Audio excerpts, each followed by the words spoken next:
ચલો આજે આપણે વાર્ષિક હિસાબોનો દાખલા નંબર 9 ગણવાનો છે. છઠ્ઠો, સાતમો અને આઠમો સ્વાધ્યાયના 3 દાખલા ઓલરેડી આપણે ગણી લીધા છે અને એના જેવા ઉદાહરણ બી તમને મેં હોમવર્કમાં આપેલા છે. ઉદાહરણ નંબર 24, 25 અને 26. એટલે 3 ઉદાહરણો અને 3 દાખલાઓ બંને એક જ જેવા છે, હે ને? એ તમે ગણી લીધા હશે. અમુક વિદ્યાર્થીઓને જવાબ આવ્યા હશે, અમુક વિદ્યાર્થીઓને તકલીફ પડી હશે. વાર્ષિક હિસાબોના બંને બાજુના સરવાળા મળ્યા હશે નહીં, હે ને? ચલો તો હવે આપણે દાખલા નંબર 9 ની શરૂઆત કરીએ, જેની રકમ તમને ચોપડીમાં પણ આપેલી છે. ચોપડી તમારી જોડે ન હોય તો આ બાજુ જુઓ કે પુષ્પા ટ્રેડર્સ નીચે આપેલ 31 માર્ચ 2025 ના રોજ, કઈ તારીખ આપેલી છે આપણને? 31 માર્ચ 2015 ના રોજ કાચા સરવૈયા પરથી વાર્ષિક હિસાબો તૈયાર કરો. જુઓ અહીંયા પુષ્પા ટ્રેડર્સનું 31 માર્ચ 2015 ના રોજનું કાચું સરવૈયું આપેલું છે અને બાજુમાં શું આપેલા છે? એના હવાલાઓ. જ્યારે વાર્ષિક હિસાબો તૈયાર કરવાના હોય, પેલો પડદો બંધ કરી દેજે. વાર્ષિક હિસાબો તૈયાર કરવાના હોય એવા સંજોગોમાં આપણે 3 ખાતા બનાવવાના હોય છે. કેટલા ખાતા? કયા કયા? વેપાર ખાતું, નફા નુકસાન ખાતું અને ઓકે પાકું સરવૈયું. સૌથી પહેલા આપણે હવાલાની નોંધ કરીએ છીએ. સૌથી પહેલા કેની નોંધ કરીએ છીએ? હવાલાની. દરેક હવાલાની કેટલી અસર કરવામાં આવે? 2 અસર કરવામાં આવે. જેટલી ઉધાર કરો એટલી શું કરવાની? જમા કરવાની. તો 1 બાય 1 આપણે હવાલા જોઈએ કે 31 માર્ચ 2015 ના રોજ 2,02,02,000 નો સ્ટોક છે. કેટલાનો છે? સ્ટોક બહુ બધા પ્રકારના હોય. માલનો સ્ટોક હોઈ શકે, સ્ટેશનરીનો સ્ટોક હોઈ શકે. કુલ સ્ટોક કેટલો છે? જેમાંથી 2,000 જાહેરાત સામગ્રીનો સ્ટોક છે. 2,02,000 નો જે આપણી જોડે સ્ટોક છે, આ 2,02,000 માંથી 2,000 કયો સ્ટોક છે? આપણો સ્ટેશનરી સ્ટોક છે. બાકી કેટલો વધ્યો? 2 લાખ. આ 2 લાખ કયો સ્ટોક કહેવાય? માલનો સ્ટોક કહેવાય. કયો સ્ટોક કહેવાય? અને આ કયો સ્ટોક કીધો છે આપણે? સ્ટેશનરીનો. બરાબર છે. તો 2,02,000 ના કેટલા ભાગ પડી ગયા? 2 ભાગ. 2,02,000 નો જે સ્ટોક છે, આખરનો સ્ટોક, એમાંથી 2 લાખ માલનો સ્ટોક છે. કયો સ્ટોક છે? 2 લાખ. અને 2,000 રૂપિયા કયો સ્ટોક છે? સ્ટેશનરી સ્ટોક છે. માલના સ્ટોક પૈકી કયા સ્ટોક પછી શું કીધું છે હવાલામાં? કે માલના સ્ટોક પૈકી 40% માલની બજાર કિંમત 20% કેવી છે? તો માલનો સ્ટોક આપણી જોડે કેટલો છે? 2 લાખ. માલનો સ્ટોક આપણી જોડે કેટલો છે? ઓકે, 2 લાખના 40% કરો એટલે કેટલા આવે? 80,000 આવે. 2 લાખના 40% કરવું એટલે કેટલા આવે? 80,000 આવે. આ 80,000 માલની 20% કિંમત કેવી છે? વધુ. ચલો હું 80,000 ના 20% કરું એટલે કેટલા આવે? તો આ સ્ટોકની કિંમત કેટલી કહેવાય? 96,000. અને 30% માલની, ચલો તો 2 લાખના 30% કરો. હવે 2 લાખના 30% કેટલા થાય? 60,000. 30% માલની બજાર કિંમત 20% ઓછી છે. આની બજાર કિંમત કેટલી? 20% ઓછી. તો આની અંદરથી 20% એટલે 12,000 બાદ કરી દો. તો આની કિંમત કેટલી કહેવાય? બજાર કિંમત. ચલો ખબર પડે આની અંદર આટલી? ઓકે, હવે આગળ શું કીધું છે? જ્યારે બાકીના, તો બાકીના કેટલા વધે? જુઓ, 2 લાખમાંથી 8,80,000 થઈ ગયા, 60,000 થઈ ગયા. હવે કેટલા બાકી વધ્યા છે? તો 2 લાખમાંથી 80,000 ને 60,000 શું કરી દો? બાદ કરી દો. કેટલી રકમ વધે? 60,000 વધે. કેટલી રકમ વધે? 60,000. 2 લાખમાંથી 80,000 ની ગણતરી થઈ ગઈ, 60,000 એટલે 1,40,000 બાદ કર્યા એટલે પછી કેટલા વધ્યા બાકીના? બાકીના માલમાં 5,000 ના રિપેરિંગ ખર્ચની જરૂર છે. આ 6,000 60,000 આપણી જોડે જે સ્ટોક પડ્યો છે, એની અંદર એવો સ્ટોક કંઈક બગડેલો હશે તો એના અંદર 5,000 રૂપિયાનું શું કરાવવાનું છે? રિપેરિંગ કરાવવાનું છે. એટલે 5,000 રૂપિયા ખર્ચો થશે. તો સ્ટોકમાંથી આની કિંમત કેટલી કહેવાશે પછી? તો એની 55,000 કહેવાય. વેચવા જઈએ કેટલા મળે? ચલો આટલી ખબર પડી કે ન પડી? હવે આપણને ખબર છે કે માલના સ્ટોકની અંદર જ્યારે વાર્ષિક હિસાબો તૈયાર કરતા હોઈએ તો બજાર કિંમત અને ચોપડે કિંમતમાંથી જે કિંમત કેવી હોય એવું ધ્યાનમાં લેવામાં આવે. જે કિંમત ઓછી કિંમત હોય તે ધ્યાનમાં લેવામાં આવે છે. કઈ કિંમત? તો જુઓ અહીંયા આપણે પહેલા 80,000 ને 96,000 માં ઓછી કિંમત ગઈ, 60,000 ને 48,000 માં ઓછી કિંમત ગઈ, 60,000 ને 55,000 માં ઓછી કિંમત ગઈ. તો 80,000 વત્તા 48,000 વત્તા 55,000 એટલે આખર સ્ટોકની માલની સ્ટોકની કિંમત કેટલી આવે? ચલો આખર સ્ટોકની કિંમત કેટલી લખો અહીંયા? ત્રણેયનો સરવાળો કરો તો તમારી જોડે મસ્ત કેલ્ક્યુલેટર આપેલું જ છે, હે ને? 80,000, 48,000 ને 55,000 કેટલા રૂપિયા? 1 lakh. 1,83,000. It's our closing stock of material. 1,83,000 stock કહેવાય. કયો સ્ટોક? માલનો સ્ટોક. ક્યારનો? આખરનો. અને આ 2,000 કયો સ્ટોક હતો? સ્ટેશનરીનો. ઓકે, આટલી ખબર પડી ગઈ. હવે આપણે એની નોંધ કરીએ. સૌથી પહેલા આપણે સ્ટેશનરીના સ્ટોકની નોંધ કરીએ. કયા સ્ટોકની? તો સૌથી પહેલા ચેક કરો, આપણે સ્ટેશનરી ખર્ચ આપેલો છે ખરી? ચેક. કાચા સરવૈયામાં સ્ટેશનરી ખર્ચ જુઓ, તમને ક્યાંક આપેલો હશે. માલનો સ્ટોક, ડેમરેજ, આમાં ગાભા, રોકડ, સિલક નહીં આપેલો? વટાવ, માલનો સ્ટોક, ડેમરેજ, આવક. ઓકે, અહીંયા શું લખેલું છે? ઓકે, જાહેરાત સામગ્રીનો સ્ટોક છે. કયો છે? તો જાહેરાત ખર્ચ જુઓ તમે. જાહેરાત ખર્ચ કેટલો આપેલો? એનો મતલબ જાહેરાત પાછળ કુલ કેટલો ખર્ચો કર્યો આપણે? ઓકે, તો અહીંયા થોડું ચેન્જ કરી દઉં આપણે. આ સ્ટેશનરી નથી. કયો ખર્ચ સ્ટોક છે આપણો? જાહેરાતનો સ્ટોક છે. કયો સ્ટોક છે? તો આપણે જાહેરાત પાછળ કેટલો ખર્ચો કર્યો? ઓકે, આપણે શું બનાવીએ છીએ? વાર્ષિક હિસાબો. વેપાર ખાતું, નફા નુકસાન ખાતાની વાત કરું તો વેપાર ખાતા, નફા નુકસાન ખાતાની અંદર ફક્ત એક જ વર્ષના ખર્ચાના આવક લખાય. કેટલા વર્ષના? એક જ વર્ષના. 1/4 થી લઈને 31 માર્ચ સુધીના જે હોય તે. હે ના? એક વર્ષ કરતા વધારેના ન લખાય ને ઓછા પણ લખાય નહીં. ખબર પડી કે ના પડી? તો અહીંયા આપણે સ્ટેશનરી પાછળ કેટલો ખર્ચો કર્યો? 10,000. જાહેરાત પાછળ, સોરી, આપણે જાહેરાત પાછળ કેટલો ખર્ચો કર્યો? 10,000 માંથી 2,000 તો આપણી જોડે પડ્યા રહ્યા. એટલે 2,000 નો આપણે જાહેરાત ખર્ચ જે કર્યો એ વાપર્યો. હું જે કહું ખબર પડી કે ન પડી? તમે અત્યારે કયા ધોરણમાં ભણી રહ્યા છો? 11મા ધોરણમાં ભણી રહ્યા છો. ઓકે, તમને ખબર છે કે આપણે દર વર્ષે નોટબુક એટલે કે ચોપડાની જરૂર પડે. આ એવું માની લઈએ તમે 11મા ધોરણમાં જ્યારે ભણવાનું ચાલુ કર્યું એટલે ચોપડા ખરીદ્યા હશે. એવું હું એક આપણે ઉદાહરણ લઈ લઈએ કે ધારો કે તમે 20 ચોપડાઓ લીધા.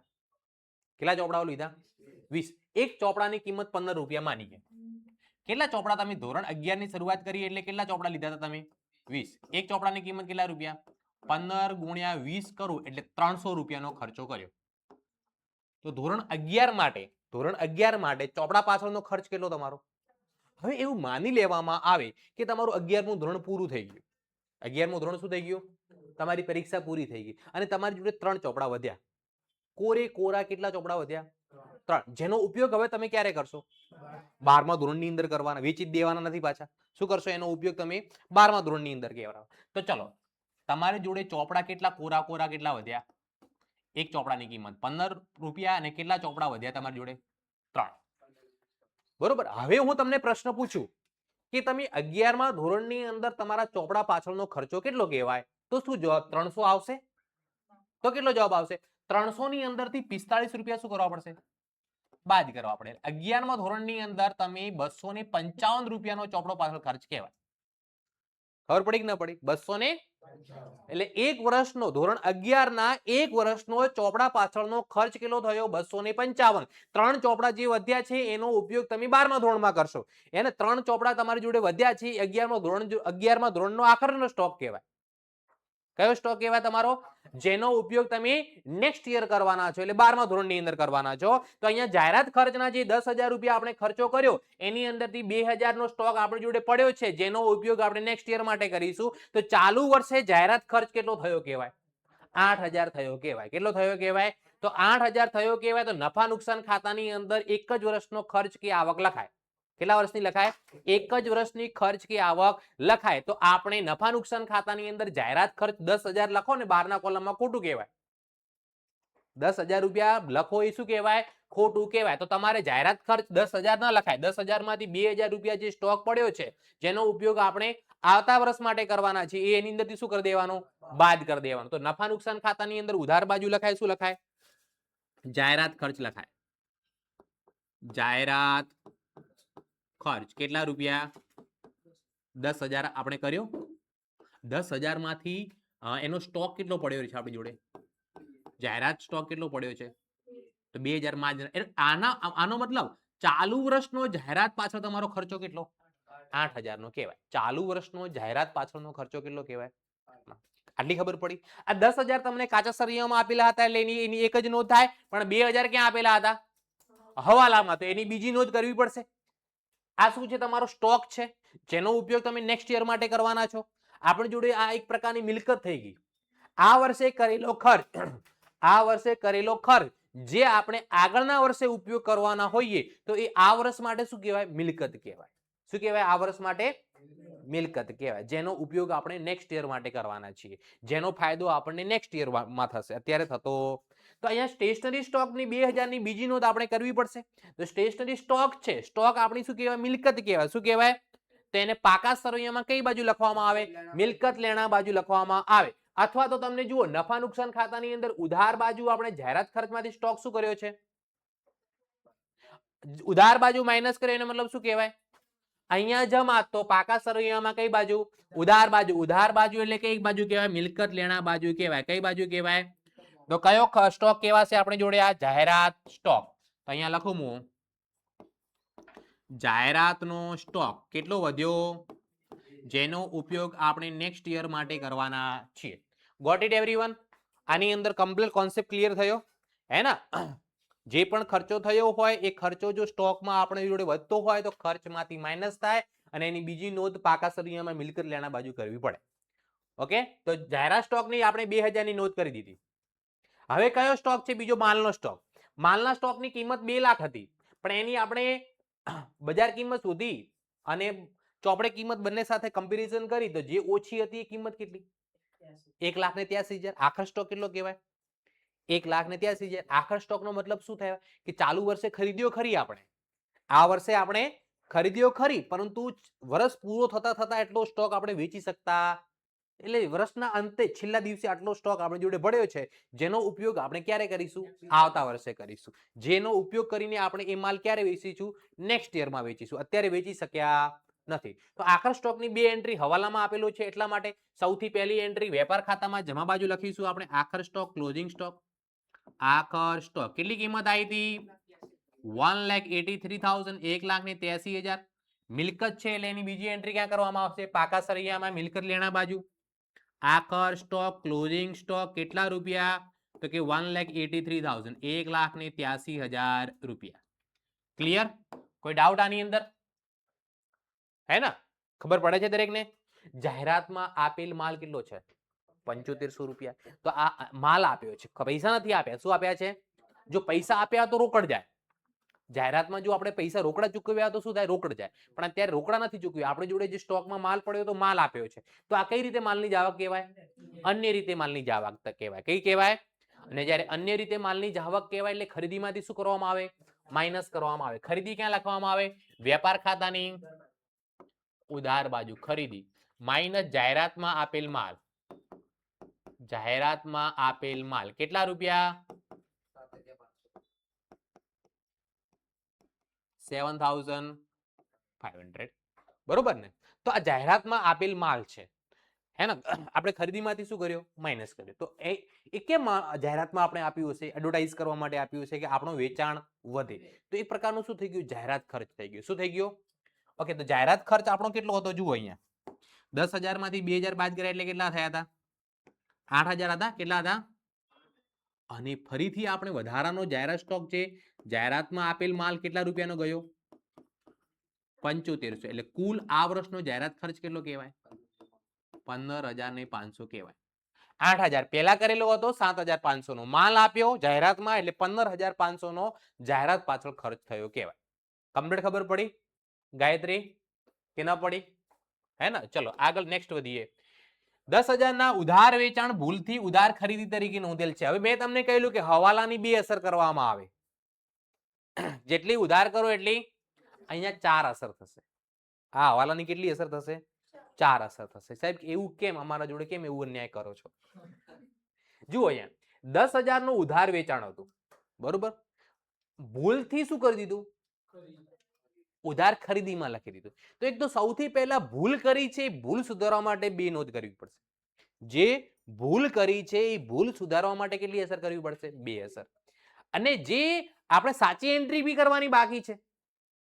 ભૂલ કરી છે, ભૂલ સુધારવા માટે 2 અસર થશે અને સાચી એન્ટ્રી કરવાની બાકી છે, સાચી નોંધ કરવાની બાકી છે. એ સાચી નોંધ કરવા માટે પણ કેટલી અસર થશે? 2 અસર કરવામાં આવશે. શું કરવામાં આવશે? તો સૌથી પહેલા જુઓ, ભૂલથી ક્યાં લખી દીધું? ઉધાર ખરીદી તરીકે લખી દીધું. ક્યાં લખી દીધું? તો સૌથી પહેલા ખરીદી હતી, છતાંય આપણે ખરીદીમાં લખ્યું. તો ખરીદીમાંથી શું કરી દેવાનું? શું કરી દેવાનું? ખરીદીમાંથી કેટલા રૂપિયા? 10,000 રૂપિયા. તો અહીંયાથી માઇનસ કરો, ભૂલથી નોંધેલ ખરીદી, ભૂલથી નોંધેલ કેટલા રૂપિયા? એકડા મેંડુ 10,000. ચલો, ખરીદીમાંથી માઇનસ કરો, ઉધાર ખરીદી ભૂલથી નોંધેલ છે, એની બીજી અસર ક્યાં થશે? બીજી અસર ઇફેક્ટ ક્યાં થશે ખરીદીની? ઉધાર ખરીદી કરો, ઉધાર ખરીદી કરો એટલે કોણ આવે સામે? લેણદારો આવે. એને શું આવે? ખરીદીમાંથી માઇનસ કર્યા એટલે બીજી એન્ટ્રી પાકા સરૈયામાં મૂડી દેવા બાજુ લેણદારો લખવામાં આવે. જેટલા બી લેણદારો હશે એની અંદરથી શું કરવામાં આવશે? ભૂલથી નોંધેલ ઉધાર ખરીદી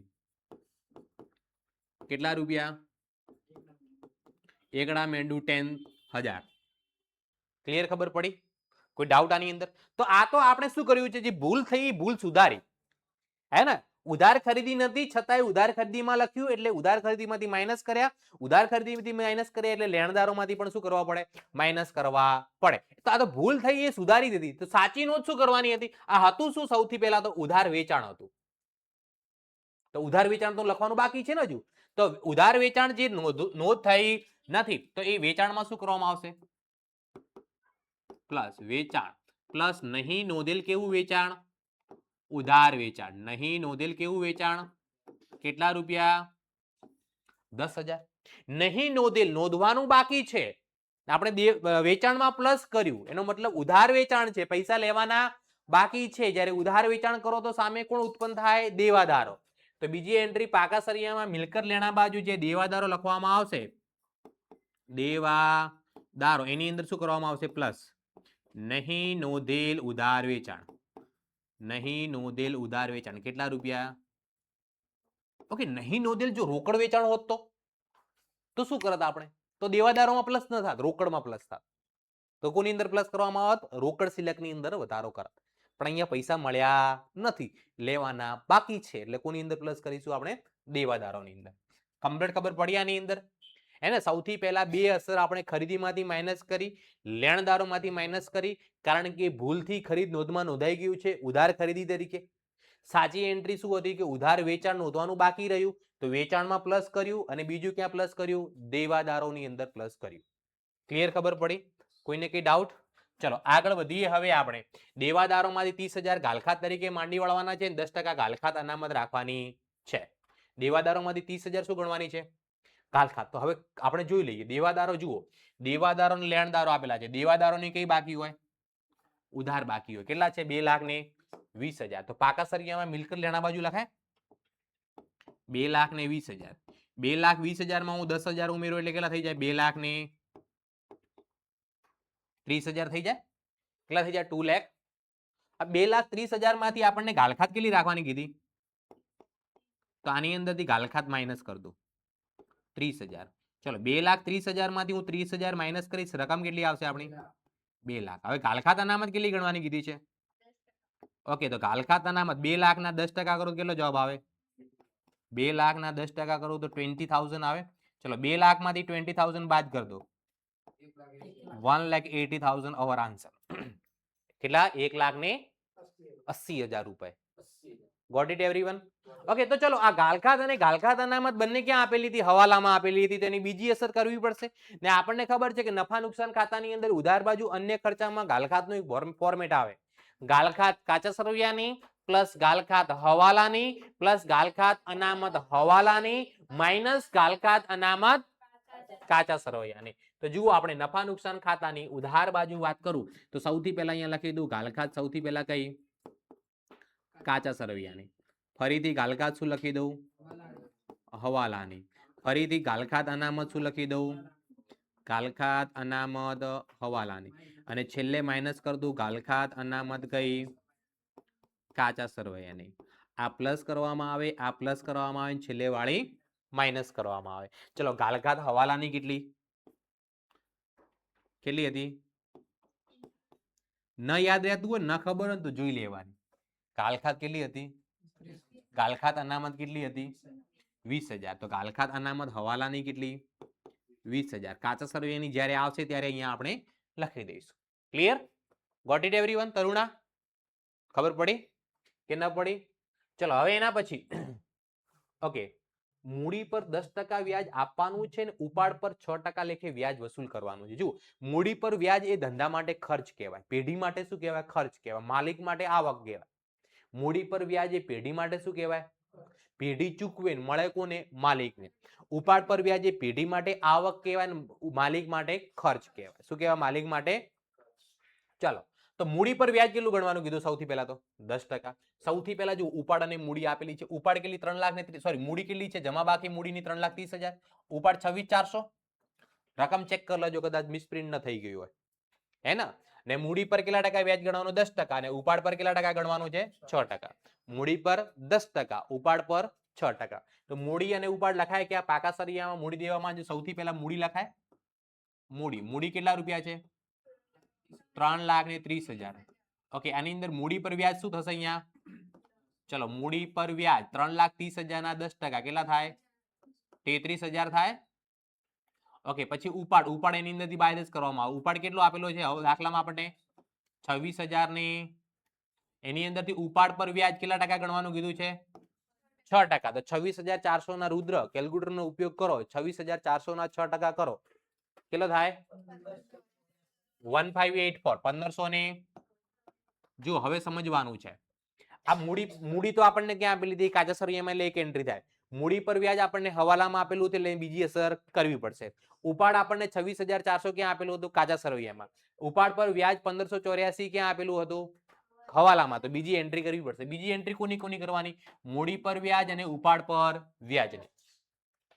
મૂડી પર વ્યાજ અહીંયા જમા બાજુ પ્લસ કર્યું એટલે જમા જ કહેવાય. અહીંયા જમા તો નફા નુકસાન ખાતામાં શું થશે?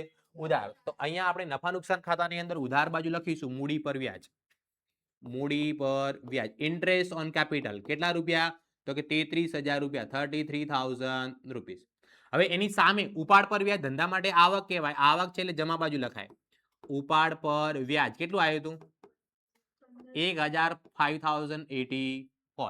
1,584. ઉપાડ પર વ્યાજ. હવે તમે એમ કહેશો સાહેબ બંને એન્ટ્રી તો મૂડી દેવામાં જતી, તો એક ઉધાર ને એક જમા કેમ કરી? તો જો મૂડી પર વ્યાજ પ્લસ કરવાનું છે, ઉપાડ પર વ્યાજ શું કરવાનું છે?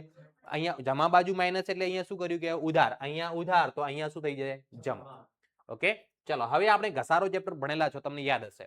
ઘસારા ચેપ્ટરની અંદર ઘસારો ગણવાની બે પદ્ધતિઓ, ઘટતી જતી બાકીની પદ્ધતિ અને સ્થિર હપ્તાની પદ્ધતિ. જ્યારે ઘટતી જતી બાકીની પદ્ધતિ હોય તો શરૂઆતની બાકી ઉપર ઘસારો ગણાય.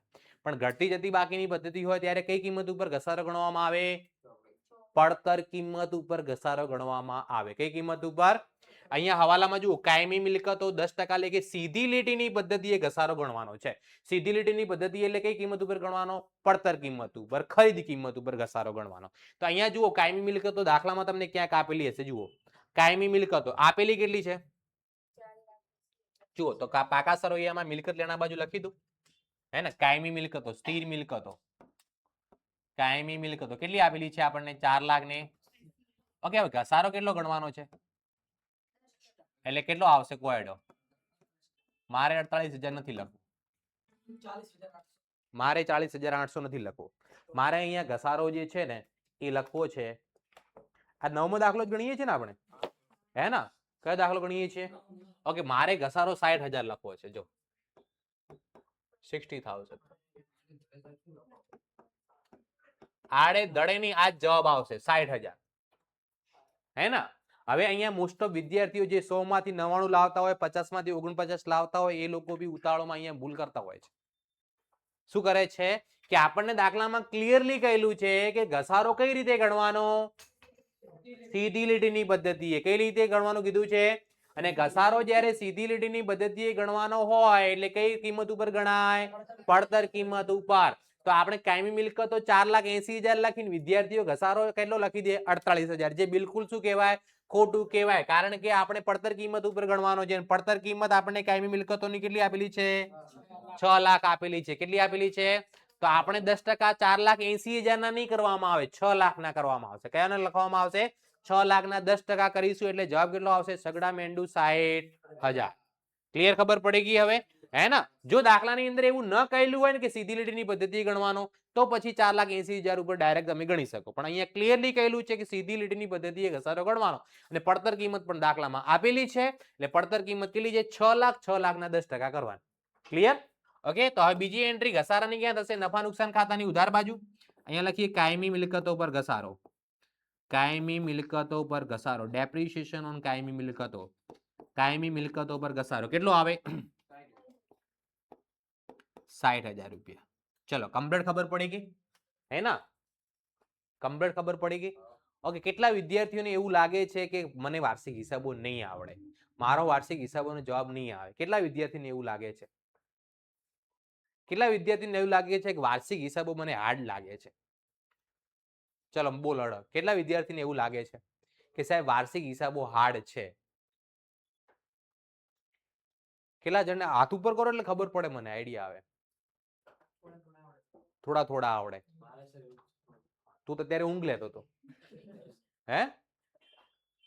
ચલો પછી કિંજલ, થોડું થોડું આવડે. તમને એવું લાગે જવાબ આવી જશે આપણે વાર્ષિક હિસાબોનો? હા, કેટલા જણને લાગે આવી જશે કે મારો જવાબ આવી જશે? હાથ ઉપર કરો.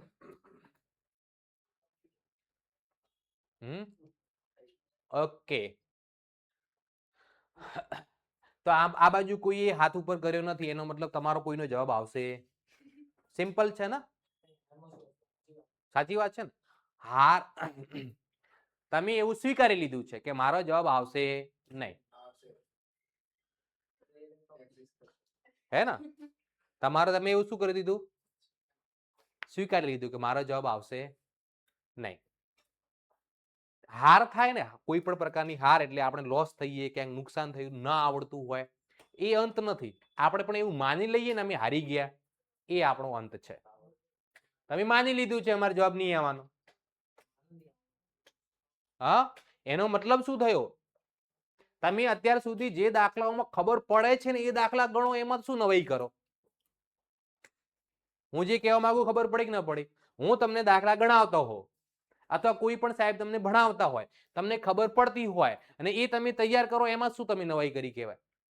એવું ચેપ્ટર તમે તૈયાર કરીને બતાવો, એવા દાખલાઓ તમને તૈયાર કરીને બતાવો કે જે તમને હું ભણાવું છું તો સાહેબ ભણાવે છે, ટપ્પોય પડતો નથી, છતાં એવું લાગે કે ના મારે આ તૈયાર કરવા છે, ત્યારે એવું કહેવાય કે તમે કઈ ચેલેન્જ સ્વીકારી છે. હે ને? બધું ખબર પડતી હોય ને બધું આવડતું હોય ને ઈઝી હોય ને એ તો આવડે, એમાં શું નવાઈ છે? એ તો નાના છોકરાઓ તૈયાર કરી દે, હે ને?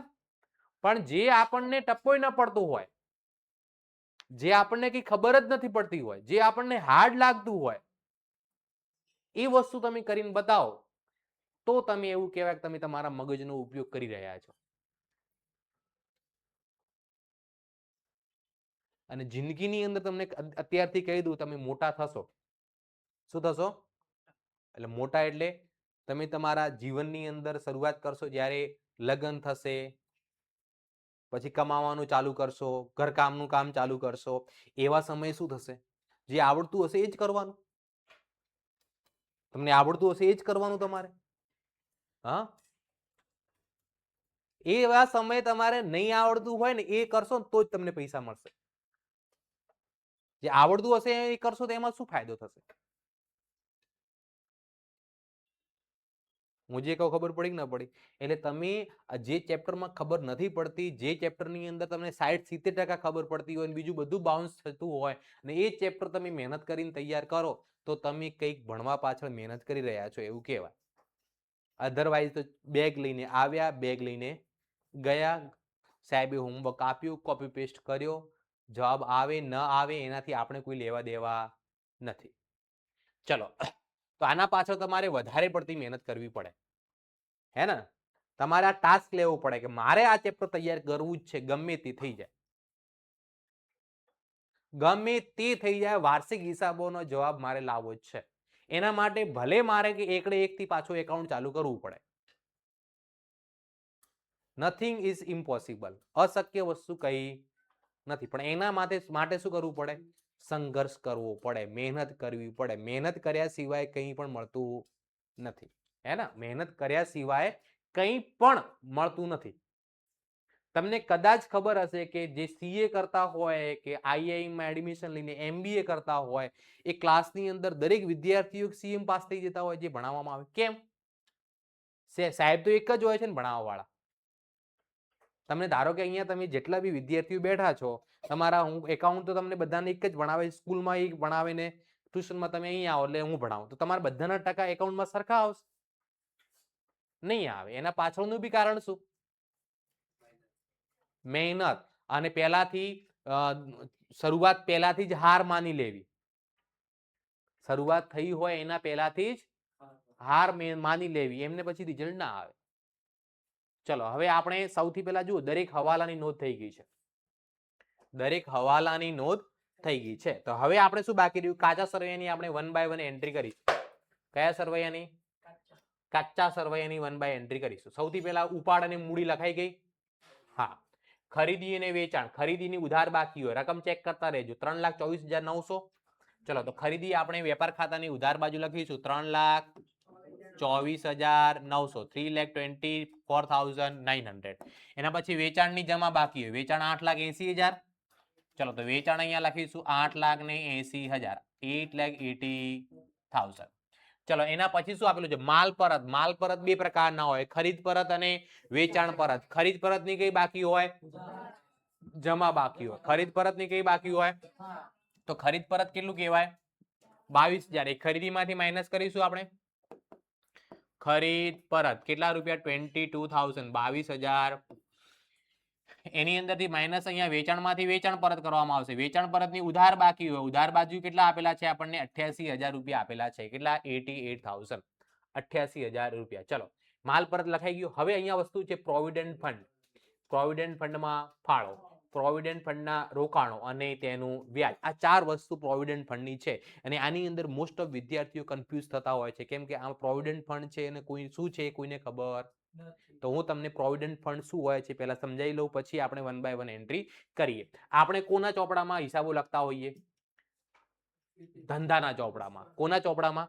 ધંધાના ચોપડાના. બિઝનેસના આપણે હિસાબો લખવાના છે, કોઈ વ્યક્તિગત હિસાબો લખવાના હોતા નથી. તો હવે 1 by 1 સમજીએ કે આપણે કોઈ પણ પ્રકારનો બિઝનેસ છે, હે ને, કોઈ પણ પ્રકારનો બિઝનેસ છે અથવા આપણી કોઈ પણ પ્રકારની કંપની હોય, એ કંપનીની અંદર આપણે શું રાખ્યા હોય? એટલે કર્મચારીઓ કામ કરતા હોય. શું કરતા હોય? અને તમને કદાચ ખબર હશે કે સારી કંપનીની અંદર અથવા ગવર્મેન્ટની અંદર કર્મચારીઓને જ્યારે નિવૃત્ત થતા હોય છે, કર્મચારીઓ 55 વર્ષની ઉંમરે, 60 વર્ષની ઉંમરે, ત્યારે એમને બહુ બધા પૈસા એક સાથે મળતા હશે. તમે સાંભળ્યું બી હશે એવું ક્યાં. અને કદાચ તમારી આજુબાજુ જે ગવર્મેન્ટ જોબમાં કોઈ રિટાયર્ડ થયા હશે તો તમે એમને બી એમના પૈસા તમને મળતા જોયા હશે, હે ને? બહુ બધા પૈસા મળે. તો એ પૈસા કોણ આપે એમને? સરકાર ક્યાંથી આપે? ટેક્સ. કેવી રીતે? એટલે હવે એ આપણે કોન્સેપ્ટ આખો સમજી લઈએ એટલે તમને પ્રોવિડન્ટ ફંડ વસ્તુ તમને આખી ખબર પડી જશે. ઓકે, ધારો કે આપણે એક એમ્પ્લોયનું ઉદાહરણ લઈએ. શું કરીએ? આપણે એક એમ્પ્લોયનું ઉદાહરણ લઈએ. ધારો કે સરકારી ગવર્મેન્ટની જોબ, ગવર્મેન્ટની અંદર અથવા કોઈ પણ સારી કંપનીની અંદર એક માણસ સારી જગ્યાએ કામ કરે છે. એવું માની લેવામાં આવે કે એનું કે પગાર 50,000 રૂપિયા છે. 50,000 કેવો? મંથલી. MONTHLY. એનો મહિને પગાર કેટલો છે? 50,000. આપણે એવું ધારી લીધું. હવે એવું બી તમે સાંભળ્યું હશે કે ગવર્મેન્ટ જોબની અંદર જે નોકરી કરતા હોય ને એમને તમે કહેશો ને કે મારો પગાર કે 18,000, ખાતામાં કેટલા આવે? કે 18,000 પૂરા નહીં આવતા, થોડા ઘણા કપાઈને આવે. એવું સાંભળ્યું છે તમે? યસ યા નો? હે ને? એનો કહીએ કે તારો પગાર કેટલો? કે મારો પગાર એમ 30,000, પણ પીએફ બીજું કપાઈને 29,000, 28,000 આવે. પૂરેપૂરા પૈસા મળતા નથી. તો ધારો કે આનો પગાર 50,000 છે, એની અંદરથી 2,000 કપાઈને આવે છે. કેટલા રૂપિયા? 2,000 રૂપિયા કપાઈને આવે. એટલે એના ખાતામાં અત્યારે દર મહિને એને કેટલા મળશે? પણ એનો પગાર કેટલો કહેવાય? તો 50,000 પગાર કેવી રીતે કરવો? તો આના 2,000 રૂપિયા છે ને એ કંપની કાપી લેતી હોય, ગવર્મેન્ટ એના ખાતામાંથી એને પગારમાંથી કાપી લેતી હોય. આ 2,000 નું કંપની કરે શું? તેના માટે જ દર મહિને 2,000 રૂપિયા શું કરતી જાય? ભેગા કરતી જાય. હવે એવો નિયમ છે, હે ને, કંપનીનો અથવા ગવર્મેન્ટનો એવો કાયદો હોય કે જો તમે કોઈ કર્મચારીના પગારમાંથી એના નિવૃત્તિ વખતે અથવા ભવિષ્યમાં એને પૈસા પાછા આપવા માટે જેટલી રકમ તમે પગારમાંથી કાપતા હોય એટલી રકમ તમારે બી આપવાની. હું જે કોન્સેપ્ટ કહું ખબર પડી કે ન પડી? એનો મતલબ ધારો કે અહીંયા પિયુષ નામનો એમ્પ્લોય છે. શું નામનો છે? પિયુષ નામનો કર્મચારીઓ છે. એના ખાતામાંથી કેટલા રૂપિયા કપાયા? 2,000 રૂપિયા, હે ને? તો હવે પિયુષ માટે કંપની, ધારો કે રિલાયન્સ કંપની છે. કઈ કંપની છે? રિલાયન્સ કંપની અંદર પિયુષ જોબ કરે છે અને 50,000 રૂપિયા પગાર છે. તો 2,000 રૂપિયા રિલાયન્સ કંપની દર મહિને એના ખાતામાંથી કાપી લે છે. તો રિલાયન્સ કંપની બી એના માટે અલગથી 2,000 રૂપિયા આપશે. એનો મતલબ દર મહિને એના માટે કેટલા રૂપિયા ભેગા થશે? 4,000 રૂપિયા ભેગા થશે. કેટલા રૂપિયા ભેગા થશે એના માટે? 4000 રૂપિયા ભેગા થશે. આટલી ખબર પડી ગઈ. હવે આપણે જે હિસાબો બનાવવાના છે રિલાયન્સ કંપનીના બનાવવાના, પિયુષના બનાવવાના નથી. તો અહીંયા આપણે રિલાયન્સ જોડેથી કેટલા રૂપિયા વધારાના જાય છે? તો રિલાયન્સ કંપની 2000 નો શું આપે છે? ફાળો આપે. શું આપે છે? ફાળો આપે છે. કોને ફાળો આપે છે? કર્મચારીને ફાળો. હે ને? શું આપે છે? કર્મચારીને ફાળો આપે છે. અને દર મહિને એનો મતલબ પિયુષના ખાતામાં 4000 રૂપિયા જમા થશે. બીજા મહિને ફરીથી 4000 થશે, એટલે વર્ષના કેટલા થાય? 48000 રૂપિયા થાય. એવી રીતે જ્યારે નિવૃત્ત થશે, જે પૈસા ભેગા થશે વ્યાજ સહિત કંપની એને શું આપે? પાછા આપે. અને એને શું કહેવાય? બહુ બધા પૈસા એક સાથે મળ્યા, નિવૃત્ત રિટાયર થાય એટલા માટે. તો હવે આ 2000 રૂપિયા કંપનીએ આપ્યા. દર મહિને 2000 આપે એટલે 2000 રૂપિયા કંપની માટે ખર્ચ થયું કે આવક થયું? એક પહેલા ખર્ચ થયું. હે ને? શું થયું? તો એને જો આ જે કહેવાય ને એ શું કહેવાય? પ્રોવિડન્ટ ફંડ કહેવાય. શું કહેવાય? તો એ પ્રોવિડન્ટ ફંડમાં શું કર્યો કંપનીએ? ફાળો આપ્યો. હે ને? પ્રોવિડન્ટ ફંડમાં કંપનીએ શું આપ્યો? ફાળો આપ્યો. દર મહિને કેટલા રૂપિયા આપે? 2000 રૂપિયા આવે. પ્રોવિડન્ટ ફંડમાં ફાળો એ કંપની માટે શું કહેવાય? ખર્ચ કહેવાય. શું કહેવાય? તો એને શું લખવામાં આવે? ક્યાં લખવામાં આવે? નફા નુકસાન ખાતાની ઉધાર બાજુ લખાય. નની ઉધાર બાજુ લખાય. આટલો કોન્સેપ્ટ ક્લિયર થઈ ગયો. હવે આ બેન બે દર મહિને કેટલા રૂપિયા ભેગા થાય? આ 4000 રૂપિયા છે કોની જોડે? પિયુષ જોડે કે રિલાયન્સ કંપની જોડે? રિલાયન્સ કંપની જોડે છે 4000 રૂપિયા. આ છે કોની જોડે 4000 રૂપિયા? રિલાયન્સ. એટલે આખા વર્ષના 12 મહિનાના પિયુષ માટે 48000 રૂપિયા જે ભેગા થશે એ 48000 રૂપિયા છે કોની જોડે? Reliance company. એ પૈસા કોના છે? કોની જોડે? તો રિલાયન્સ કંપનીએ ભવિષ્યમાં શું કરવા પડશે? એને પાછા આપવા પડશે. તો રિલાયન્સ કંપની માટે 48000 રૂપિયા જે પિયુષ માટે ભેગા કરીને રાખ્યા છે એ રિલાયન્સ કંપની જોડે છે, પણ રિલાયન્સ કંપનીના નથી. ભવિષ્યમાં એને ચૂકવવા પડશે. રિલાયન્સ કંપની માટે શું થયું? દેવું થયું કે મિલકત થઈ? શું થઈ ગયું? દેવું થઈ ગયું. શું થઈ ગયું? તો એને શું કહેવાય? પ્રોવિડન્ટ ફંડ કહેવાય. શું કહેવાય એને? ટૂંકમાં હું લખું પીએફ કહેવાય. શું કહેવાય? તો પ્રોવિડન્ટ ફંડ કંપની માટે શું કહેવાય? દેવું. એટલે એને પાકા સરવૈયામાં ક્યાં લખાય? મૂડી દેવા બાજુ લખાય. ક્યાં લખાય? ચલો આટલો કમ્પ્લીટ ખબર પડી. પ્રોવિડન્ટ ફંડમાં ફાળો ક્યાં લખાય?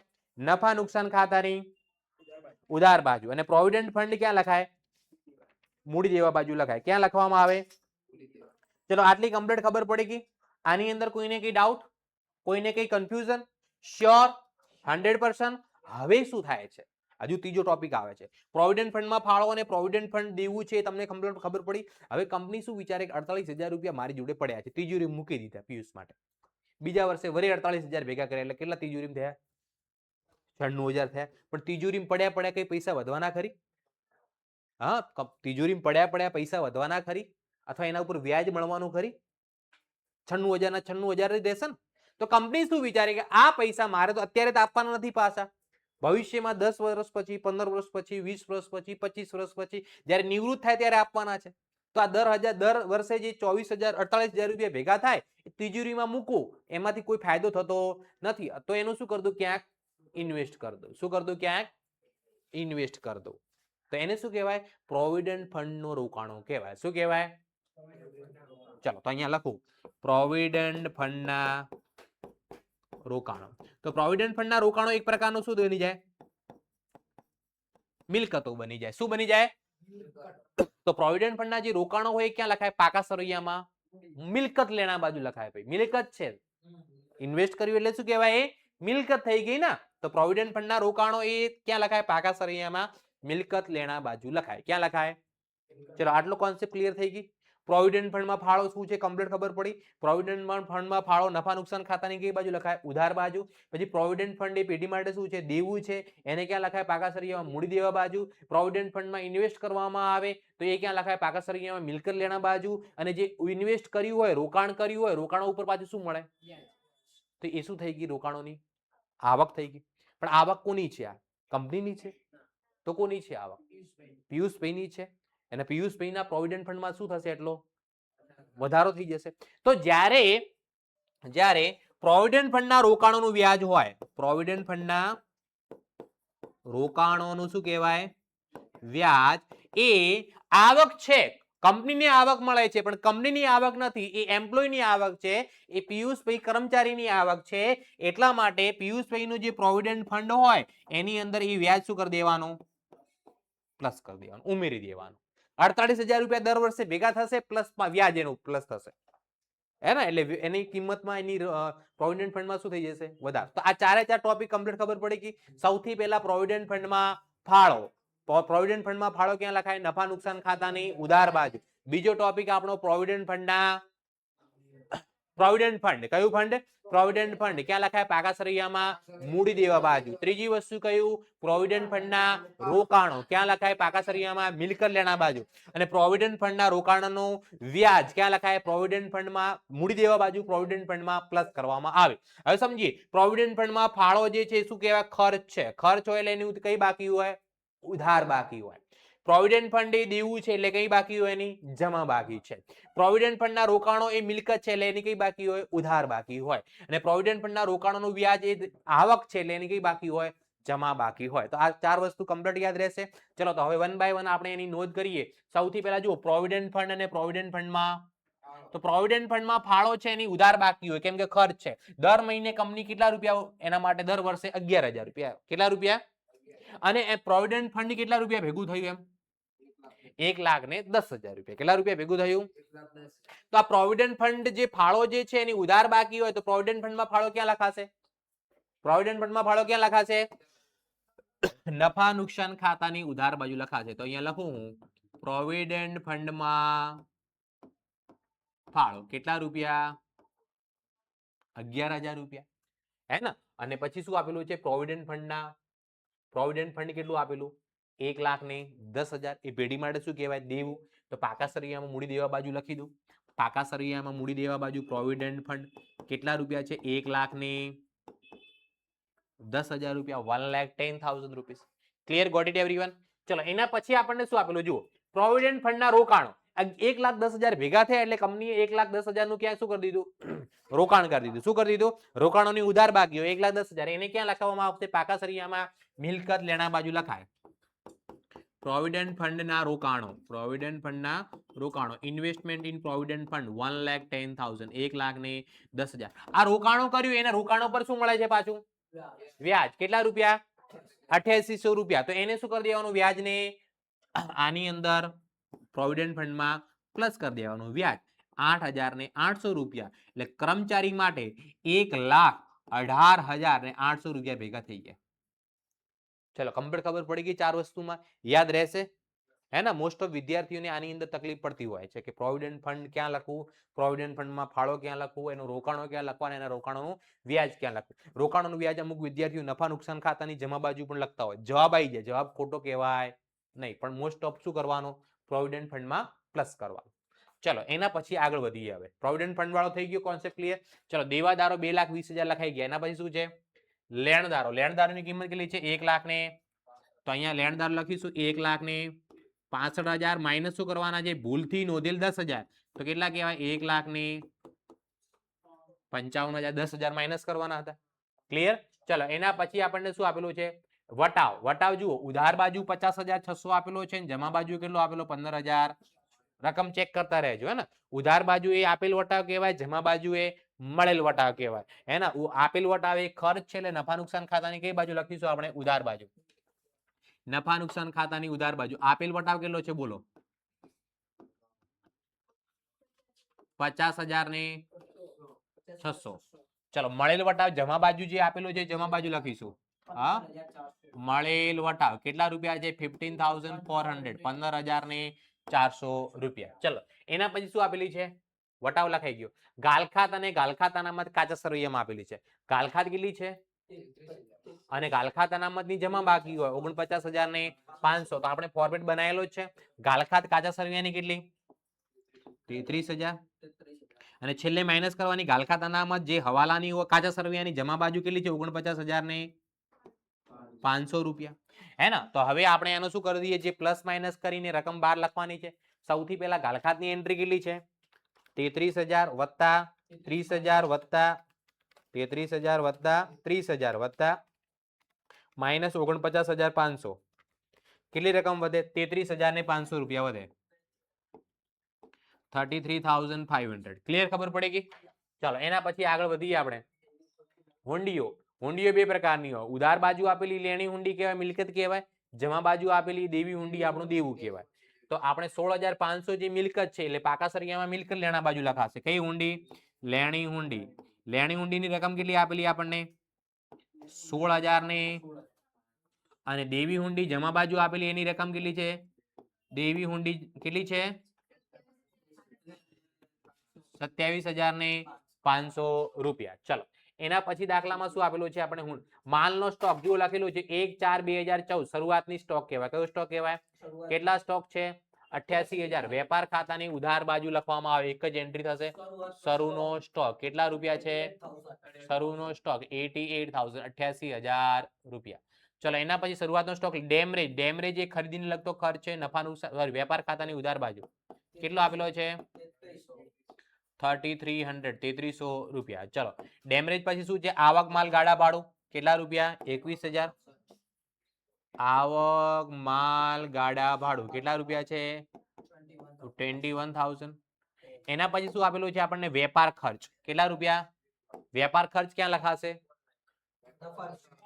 હે ને અમુક લોકો વેપાર ખર્ચ વેપાર ખાતાની ઉધાર બાજુ લખી દે એવું માની લે વેપાર ખર્ચ એટલે વેપાર ખાતે લખાય એવું નથી વેપાર ખર્ચ વેપાર આપણે કોને કરીએ જે વેચાણ કરીને વેપાર કહેવામાં આવે એટલે વેચાણ વિતરણનો ખર્ચ એટલે નફા નુકસાન ખાતાની ઉધાર બાજુ લખાશે વેપાર ખર્ચ રકમ કેટલી છે બોલો 1 લાખ રૂપિયા ચલો વેપાર ખર્ચ કેટલા નફા નુકસાન ખાતાની ઉધાર બાજુ એના પછી રોકડ શિલક અને બેંક શિલક નફા પાકા સરિયામાં લખાશે રોકડ શિલક 10,000 બેંક શિલક કેટલી છે 35,000 ને ચલો પાકા સરિયામાં કઈ બાજુ મિલકત લેણા બાજુ ચલો રોકડ શિલક કેટલી આપેલી બોલો રકમ રોકડ શિલક 10,000 પછી બેંક શિલક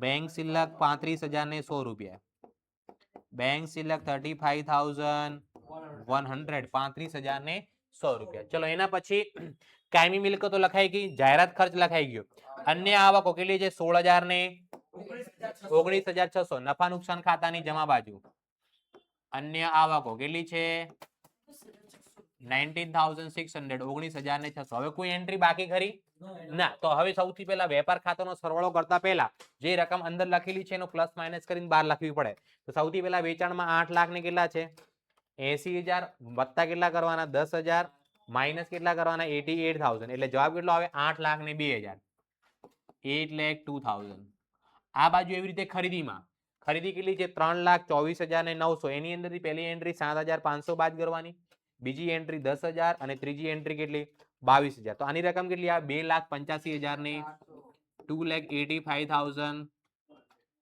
ચલો કમ્પ્લીટ ખબર પડી ગઈ હવે આપણે આનો સરવાળો કરીએ 8,02,000 વત્તા 1,83,000 કેટલા થાય 9,85,000 9,85,000 આ બાજુ બી કેટલા લખીએ 9,85,000 9,85,000 માંથી ઉધાર બાજુની બધી એન્ટ્રી બાદ કરી દો જે મળે એને કયો નફો કહેવાય આપણો ગ્રોસ પ્રોફિટ એટલે કાચો નફો કેટલી રકમ વધે છે બોલો 9,85,000 માઇનસ 88,000 માઇનસ 2,85,400 માઇનસ 3,300 માઇનસ 21,000 5,87,300 5,87,300 કાચો નફો છે એટલે કાચા નફાની જમા બાકી કહેવાય એને નફા નુકસાન ખાતાની કઈ બાજુ લખાય જમા બાજુ લખાય કાચો નફો કેટલા રૂપિયા છે કાચો નફો 5,87,300 રૂપિયા 5,87,300 એની અંદર કેટલા પ્લસ કરવાના છે 19,000 ને વત્તા કેટલા 15,000 ને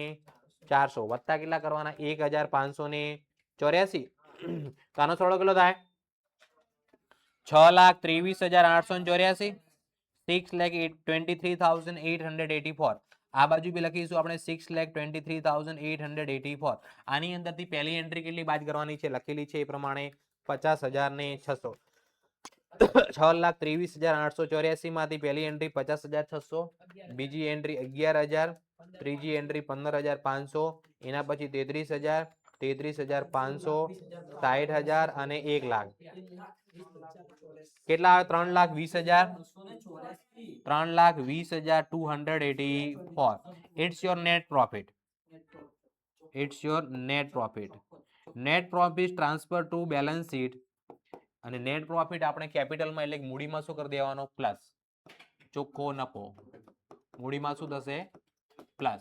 કેટલા રૂપિયા 3,20,200 હવે અહીંયા મૂડીનો પ્લસ માઇનસ કરી દઈશું. મૂડી કેટલી હતી 3,30,000 વત્તા એનો વ્યાજ આવ્યો 33,000 વત્તા નફો 3,20,284. એની અંદરથી ઉપાડ કેટલો બાદ કરવાનો 26,400 અને ઉપાડ પર વ્યાજ કેટલો કરવાનો 1584. તો રકમ કેટલી વધે 6,55,300 6,55,300. એની અંદર મૂડી દેવા બાજુનો સરવાળામાં પ્લસ કેટલા કરવાના 1,55,000 1,18,800 અને 27,000 ને અહીંયા સરવાળો કેટલો થાય છે 9,56,600. હવે 9,56,600 મિલકત લેણા બાજુ થયો આટલો ને આટલો સોરી મૂડી દેવા બાજુ થયો 9,56,600. જો આટલો ને આટલો પાકા સરિયામાં મિલકત લેણા બાજુ થઈ જાય તો આપણો જવાબ સાચો. 4,20,000 વત્તા 1,10,000 વત્તા 2,000 વત્તા 1,83,000 વત્તા કેટલા 1,80,000 વત્તા 16,500 વત્તા 10,000 વત્તા 35,100. તો અહીંયા સરવાળો બી 9,56,600. Total of the both side in balance sheet is always equal 9,56,600 રૂપિયા. ક્લિયર ખબર પડી ગઈ? કોઈને કઈ ડાઉટ? તો આ દાખલો તમારે ફરીથી હોમવર્કમાં કરવાનો હે ને. આ દાખલો ગણ્યા પછી તમારો નેક્સ્ટ જે ઉદાહરણ જે છે ઉદાહરણ નંબર 27 હે ને, ઉદાહરણ નંબર 27 આના જેવો ને જેવો છે, ખાલી રકમ બદલાય છે. ઉદાહરણ નંબર 27 પછી તમારે ટ્રાય કરવાનો, જાતે ટ્રાય કરવાનો. શું કરવાનો? જાતે ટ્રાય કરવાનો. કોપી પેસ્ટ કરશો તો કોઈ પણ પ્રકારનો ફાયદો થશે નહીં. અને કોઈ પણ પ્રકારનો ડાઉટ આવે તો તમે કાલ લેતા હો અથવા જે લોકો ઓનલાઈન જોવે છે એમને વોટ્સઅપ નંબર આપી દો 97374483